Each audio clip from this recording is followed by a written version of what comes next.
எல்லாம் கேட்டீங்கப்பா. 20 வருஷம் கழிச்சு இந்த பெண்ணுக்கு குழந்தை வர்றதுக்காக என்னை தேடி வந்திருக்கு. இந்த வருஷம் ஆடி திருவிழா முடிஞ்ச என் இடத்துல மழை பிச்சை கேட்டிருக்கா. அதே மாதிரி அடுத்த ஆண்டு ஆடி திருவிழாவுக்குள்ள உனக்கு கர்ப்பத்தை உண்டான சந்தோஷம் நான் வளர்ச்சி கொடுக்குறேன்.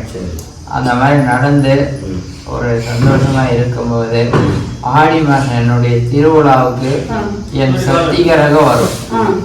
சக்திகரகம் வரும்போது பூக்குழி இறங்கும் போது ஒரு அடிக்கு ஒரு கல்புரம், ஒரு 8க்கு ஒரு கல்பர் கொடுத்து அந்த அம்மனை நீ வணங்கி வந்தீங்கன்னா உனக்கு பிறக்க போற குழந்தை ஊனம் உச்சம் இல்லாம உனக்கு அரசனாக கொடுக்குறேன்.